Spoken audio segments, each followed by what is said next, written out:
welcome to Soap Secrets. We are back and we're talking all things hospital drama. Now, Victoria Wilson is joining me. Hi, Victoria. Hi, Hannah. Okay, let's start with Holby, because there's bad news for Lucky this week. And when I say bad news, I mean it really is awful. Yeah. So if we sort of go back to the origins of the character, like she's been on something of a sort of a roller coaster ride, I guess, since arriving at the hospital. She's always sort of tried her best to sort of safeguard the welfare of others, but she's sort of indirectly made sort of situations worse. Whether that's, I don't know, not reporting runaway Andre, or indeed we had the whole thing of her microdosing Kian Madani, who ended up dying of a drug overdose. Then, obviously, we had recently she dared to sort of expose the dodgy dealings of Jenny Sinclair, and she came off worse when Jenny whacked her over the head and put her in a coma. So this week, Lucky's wakes from her, she's had emergency spinal surgery and her prognosis really isn't good. Neurosurgeon Max McGarry's there, and she gives Lucky the news that she is tetraplegic, which is paralysed from the neck down. So Lucky's there struggling to sort of process this awful news, and we sort of see her wrestling mentally, if you like, with a nurse, Cassie, quote unquote. I'll explain why. This Cassie doesn't hold back in sort of highlighting Lucky's all her sort of failings up to this point, really. Slight spoiler, when I say quote unquote, it's because we soon realise that Cassie's actually, like, she's a real person. She's played by a real actress, but it turns out she's actually a figment of Lucky's imagination. And she basically launches all these insults onto Lucky, and we sort of realise that these are actually thoughts that Lucky's battling with herself. So, she might be paralysed, but her mind is still sharp. She basically, to distract herself, she decides to channel all her energies into trying to reunite Waring, French, Fletch and Donna, obviously following the whole the explosion of the Jenny saga.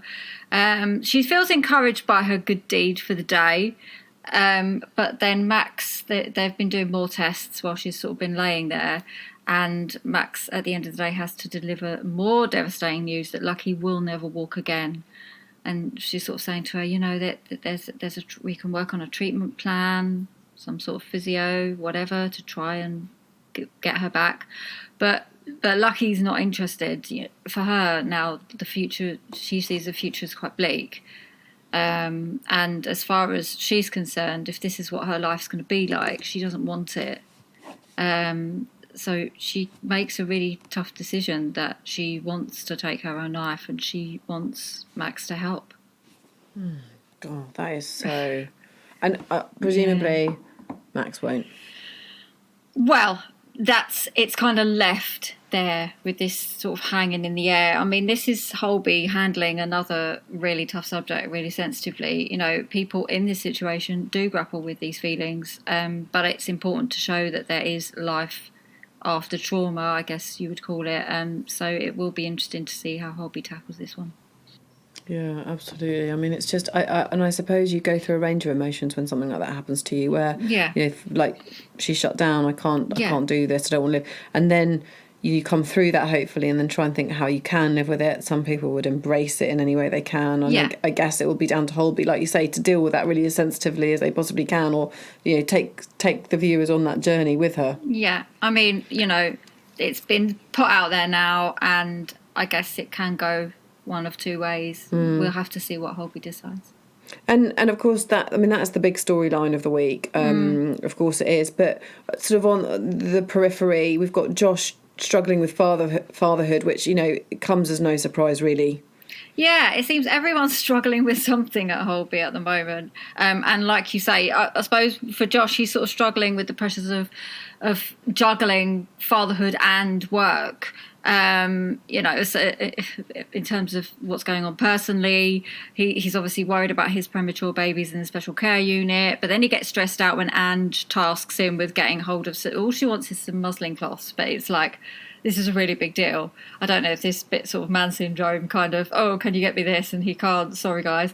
But, you know, she sets in this task and he feels really under pressure to deliver. You know, he wants to be a great dad, he wants to be a great partner and all of this. His personal his sort of very complicated personal issues though means that he forgets a really important meeting with Jo Fields. If you remember, she's the woman from the university who they want to Jack and Eli want to bring a proton beam therapy to Holby, and she's kind of the woman in charge, so he's trying to sort of charm her into bringing it to the hospital, but he forgets and he misses the meeting. So when he sort of fesses up to Jack and Eli, oh, you know, sorry, I forgot. Jack tries to give him a really hard time naturally, but Eli kind of reassures him that Joe's had to cancel anyway, so no great harm done. So it seems like that's sort of a problem averted.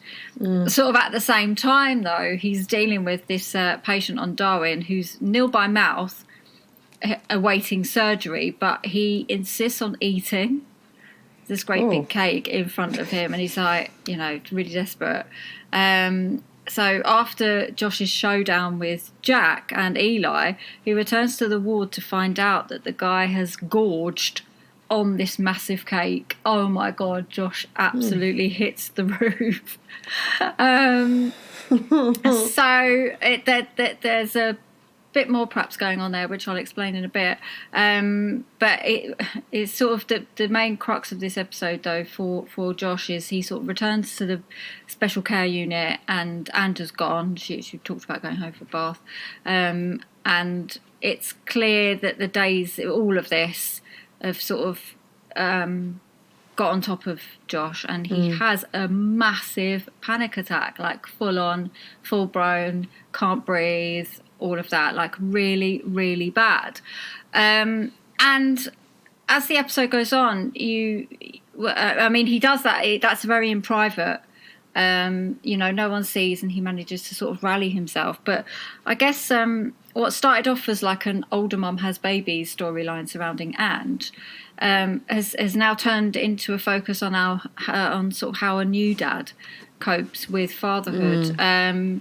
But in the weeks ahead, we do learn there's perhaps more to Josh's troubles than meets the eye, and as I touched on, there is some significance to the fact that Josh in this episode loses his rag with a binge eater. That's all I'll say for now. Because all happened, like you say, everyone's struggling, aren't they? Yeah. And we'll end our chat on Hanson, shall we? Yes, yeah, absolutely. He's got a little bit going on this week. So he's kind of thrown by the impromptu arrival of an old colleague, Russ. Russ has basically blagged his way onto AAU to get Hanson's attention, and he doesn't exactly seem pleased to see him. It basically turns out that the reason for Russ's visit is that he wants a favour. He's in charge of a group of mentees, proteges, whatever you want to call them, and he's basically struggling to place one young man who he describes as full of promise but with certain limitations, I think he says. Limitations that he reckons Hanson will be able to iron out. Hanson, however, swiftly tells him that his mentoring days are over, not interested. He's doing other things now, but Russ isn't giving up without a fight, and he kind of badgers Hanson all day. They even sort of join each other in surgery, like he's literally not leaving his side. So he badgers him all day until Hanson finally agrees to mentor this bright young thing. It's all sort of on tenterhooks until sort of right at the end of the episode, when the doctor's identity is finally revealed. Let's just say it's a huge shock to Hanson, and it will be a huge shock to viewers too. You're going to leave us on that, aren't you? You're going to leave us on that little cliffhanger. Hannah, I can't say who it is. All I will say is that it's a very familiar face, and Holby fans will be delighted. Oh, well, we'll leave it on a high then. It's a good cliffhanger. Yes, folks. it is a good cliffhanger. Thank you, Victoria. That's brilliant. I've had my fill now on Holby until next week. Okay, now joining me is Claire Ruck. Hi, Claire. Hi, Hannah. And we're going to be talking Casualty, aren't we? Because, yes, again, Casualty really is an unmissable episode, isn't it? It is. It is the final chapter in the Tina and Jacob abuse storyline, and wow, it is a really, really. It comes to a really nasty head, Hannah. It really does. It? Yes. So Jacob is back at work this week, and Tina's not working. She's an agency nurse. So he's sort of scrubbed her out, and he asked the agency to send somebody else, and so there he is. But we see Tina outside in the car park, putting on some lipstick, preparing to come in and do a shift, and she waltzes in, like nothing has ever happened, Hannah, as Tina does, and she says. She says, the agency were desperate, so they begged me. And, she says this in front of everybody when she talks to Jacob. And Jacob's trying to take back control of his life. And he very bravely, Hannah, he says to the rest of the staff who don't know anything about Tina, about her abuse or that she attacked him with a bottle, which is quite serious, that they're over.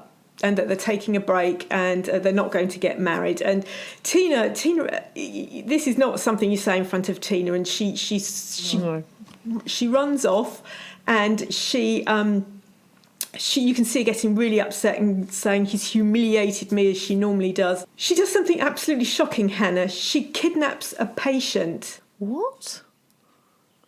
How does she do that? How? Well, so she's an agency nurse working in Casualty, and there's this poor patient called Ren, and who actually is quite seriously ill. She has her diabetes is not been managed properly, and her blood sugars are all over the place, and there's an awful lot going on in her body. And Tina says to her, I'm just going to take you for a scan. So she puts her in a wheelchair and wheels her out. Nobody stops her because she's a nurse wheeling a patient. Of course. And she takes her to the ambulance bay, and she locks her in the back of an ambulance. So, and then she phones Jacob and says, now you will talk to me, and you need to come to the ambulance bay. So Jacob races round to the ambulance bay. Ren obviously is saying, let me out, I feel really unwell, please help me. Jacob still isn't in the place where he can see that Tina is manipulating him in such a way that is quite shocking. She tells lies after lies after lies. I don't want to spoil the lies for you, Hannah, because you need to watch it, but she does tell some big lies, and Jacob's taking it all in. He's believing her. And then Ian pitches up, paramedic Ian, who knows all about Tina, and a big sort of standoff ensues. So what will happen? How will it end? And they're not putting the patient and making the patient priority, are they? Yes, completely. Oh. Wow, that is an explosive episode, isn't it? And is he ever going to see Tina for the abuser that she is? But he's so blinded by his love for her almost, or his want to help her. I'm not sure which. Yes, he's not there yet, Hannah. Not by a long shot. Not by a long shot. No, you can see that, can't you? It's desperately sad storyline, actually. But what, like you say, one that again, is highlighting what it needs to, because this does happen. It's very interesting that they've picked such a strong character in Jake. He is a strong, big guy, isn't he? It does seem odd. I agree. Well, it's not odd. It's showing that it's even big, strong. Everything that's unlikely is likely in these scenarios. It happens. When she hit him with the bottle, he said to Ian that she made him, she made him feel like no other woman, and so she's really messed with her. He's really under her control. He thinks it's love. Yeah, she's got him. Yeah, but of course it's not. Right. Well, we shall leave the hospital dramas on that note. But thank you very much for listening, and we will be back next week.